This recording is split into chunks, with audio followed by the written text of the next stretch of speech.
So this one concerns a person that has a rescue dog and they want to know about feeding with food or toys for the recall. I'll read it and then we'll talk about it. And it said, starts like this. When I train the recall with my puppy, which is a rescue puppy, it will come when she knows I have food or toys. How do I transition to train without food and toys? Super question. I mean, dog training is not all common sense. It's a lot of it is based on experience and getting the right answers from people that really know how to train dogs. But I will say this, and I should do a video sometime just on this subject, and that is be a little bit careful about who you take training information from, because you can ask your brother, you can ask your neighbor, you can ask your barber, you can ask anybody you want a training question on dogs, and they are all nice, well-intended people that want to help you, but they don't have the experience to give good advice. So that's how old wives' tales get started. In this case, she had to go back and say, hey, how old is your dog? How long have you been working with the dog on the recall? Personally, I never completely stopped rewarding the recall with whatever the dog's highest, I don't even have to read it, I know what it is, highest value motivator is, food or a toy. Because the recall is the most important command or behavior that you should train your dog with. A recall will save the life of your dog. And if you haven't learned it yet, you will learn it. We don't take our dogs off leash until our recall. We don't take our dogs off leash if they're anywhere near a road or someplace they can go and get in trouble, unless our recall is 1,000% solid. I mean, we have a farmer's market here in our town, and I was standing in line for egg rolls on Saturday, and the line was a long line. And we live in a college town, and these college kids came up, and there was a little group of them, and they had it looked like a golden doodoo, and it looked like a puppy that was probably 8, 9 months old, and they had it on a harness, and they unhooked it and started playing with a ball. And there's a million people around right next to the street. Truthfully, it's so hard for me to keep my mouth shut and not go over and say, don't do that, because I know I'd get some lip and then I'd have to give them a Dumb and Dumber badge and then it'd go downhill from there. But anyway, we're going to talk about that here. So basically, Cindy goes on to say what I just said, that the recall is the most important behavior for any dog for them to learn to respond to. While it may move the dog eventually, and the word here underlined and capitalized is eventually, to random or variable behaviors, and we cover this in the videos that we produce, and we cover it again and again and again in a number of videos. We'll put some of them at the end of this.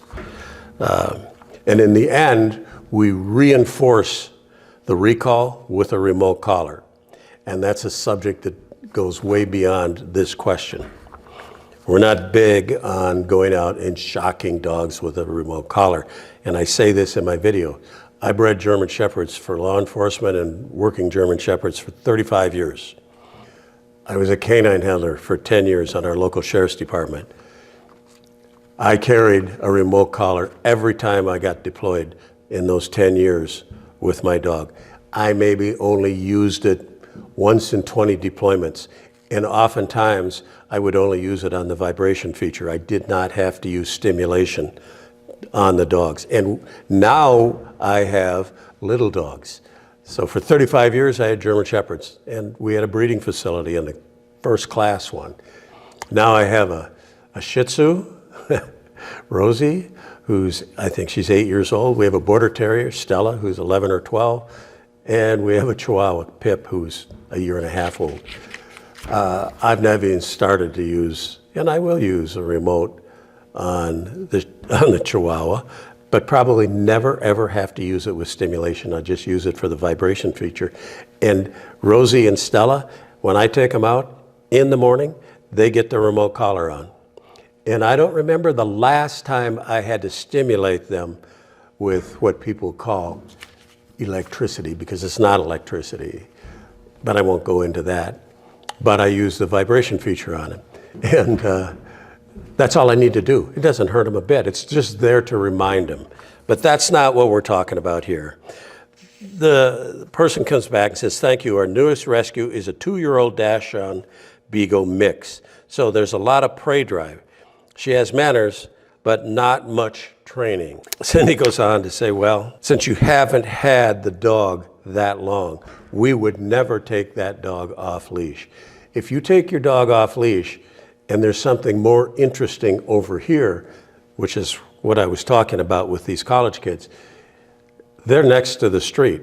And if there's kids walking around over there and that puppy sees them and takes off and crosses the street, when I was in high school, that happened to me. I had a German Shepherd.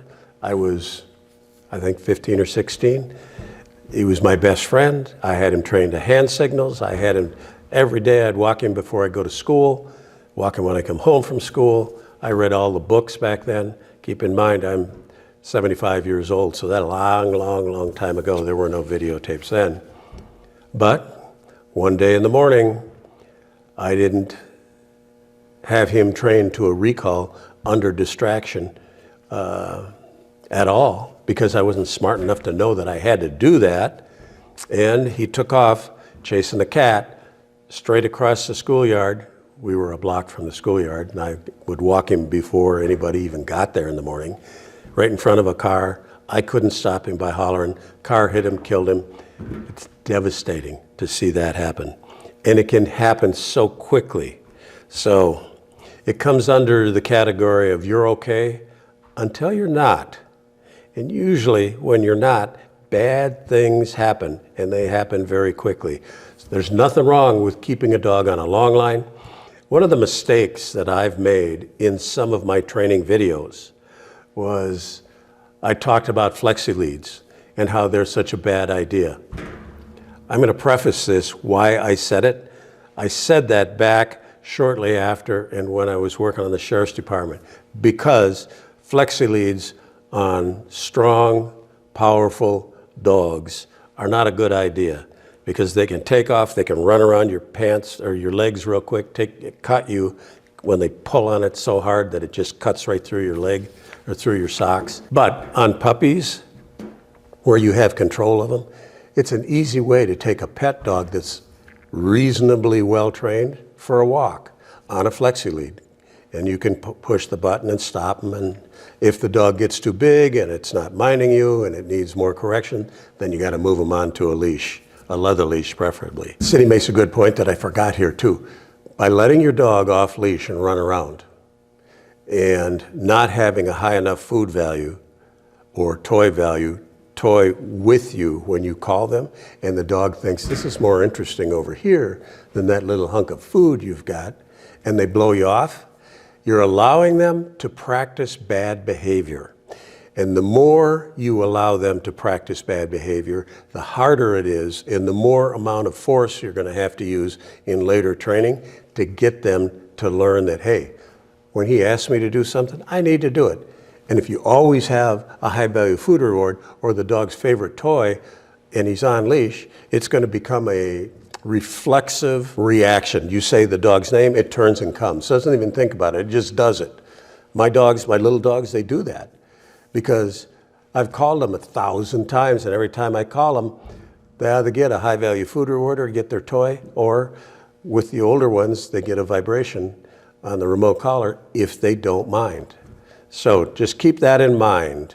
And having a dog for 2 months, no. That dog, it's just getting over the honeymoon period of coming into your home and learning what you expect the rules should be with you and your dog. So take your time to do it right.